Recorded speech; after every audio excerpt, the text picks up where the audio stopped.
పరాభవ కేతుమయందు ఆహార ధాన్యముల ధరలు పెరుగును. మేఘాడంబరము ఉరుములు మెరుపులు ఉండను. వడగాల్పులు అధికము. జ్యేష్ఠమున వడగాల్పులు అతిశయించును. అగ్నిమయం ఉండును. ఆషాఢమున అల్పవృష్టి ఆహార ధాన్యముల ధరలు పెరుగును. శ్రావణమ అధిక వర్షములు. భాద్రపదమున ఖండవృష్టి దుర్భిక్షము. ఆశ్వయుతమున ధాన్యములు ధాతు వస్తువులు రస వస్తువుల ధరలు పెరుగును. కార్తీకము మార్గశిరము పుష్యము మాఘము పాల్గొన మాసాలలో ధరలు సరసము.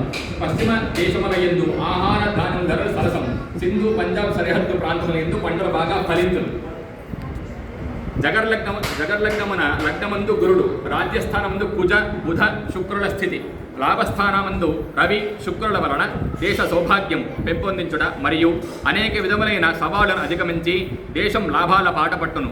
విదేశీ మార్గద్రవ్య నిలువలు గత సంవత్సరంతో పోలిస్తే కొంత తగ్గిన ఆదాయం అనేక రూపాల్లో వస్తుంది. దేశ సార్వభౌమాధికారము తిరుగు లేకుండుట. ఇతర దేశముల యందు మన దేశ ప్రతిష్టలు పెరుగుట. దేశముందు అనేక ప్రభుత్వ ఇతర రంగ సంస్థలు లాభ బాటలు పడతాయి. ప్రభుత్వ రంగ సంస్థలు సృజనాత్మక నైపుణ్యాభివృద్ధి సాధించి నూతన పరిశోధన చేసి నూతన ఆవిష్కరణలు జరుగుతాయి. రక్షణ రంగ పరిశ్రమలు నూతన ఆయుధాలను క్షిపణులను యుద్ధ విమానాలను తయారు చేసి రక్షణ రంగాన్ని బలోపేతం చేస్తాయి. అధికంగా విదేశీ మార్గద్రవ్యాన్ని సంపాదిస్తాయి. గృహ నిర్మాణానికి సంబంధించిన కార్పొరేట్ స్థిరాస్తి వ్యాపార సంస్థలు ప్రజల నుండి అధిక ఆదాయాన్ని పొందుతాయి.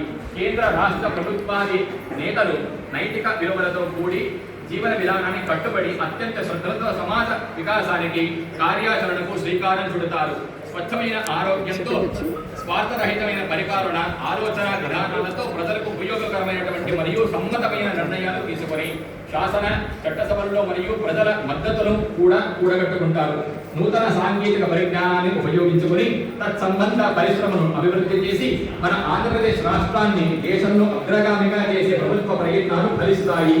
కేంద్ర రాష్ట్ర ప్రభుత్వాల మధ్య సత్సంబంధాలు కొనసాగుతాయి. ప్రజా ప్రయోజనాలే లక్ష్యంగా విధానాలను అమలు జరుపుతాయి. అహంకార జాత్యాలు మన ప్రజాస్వామ్య రాజకీయ వ్యవస్థను ప్రభుత్వాన్ని ఒక క్రమపద్ధతిలో కూల్చివేసి మన దేశంలో అశాంతి వాతావరణాన్ని సృష్టించే ప్రయత్నాలు చేస్తాయి. మన దేశ రాజకీయ రక్షణ వ్యవస్థ మనపై ఆధిపత్యాన్ని ప్రదర్శించే ఇతర దేశాల ప్రయత్నాలను సమర్థవంతంగా తిప్పికొడుతుంది. మన దేశం చుట్టూ సైనిక స్థావరాలను ఏర్పాటు చేసే ప్రయత్నాలు నిరోధిస్తుంది. దేశంలో ఆత్మహత్యలు కరువు కాటకాలు నేరాలు మోసాలు తగ్గుముఖం పడతాయి. వైవాహిక వ్యవస్థ ఆశావహంగా ఉంటుంది. చాలా గొప్ప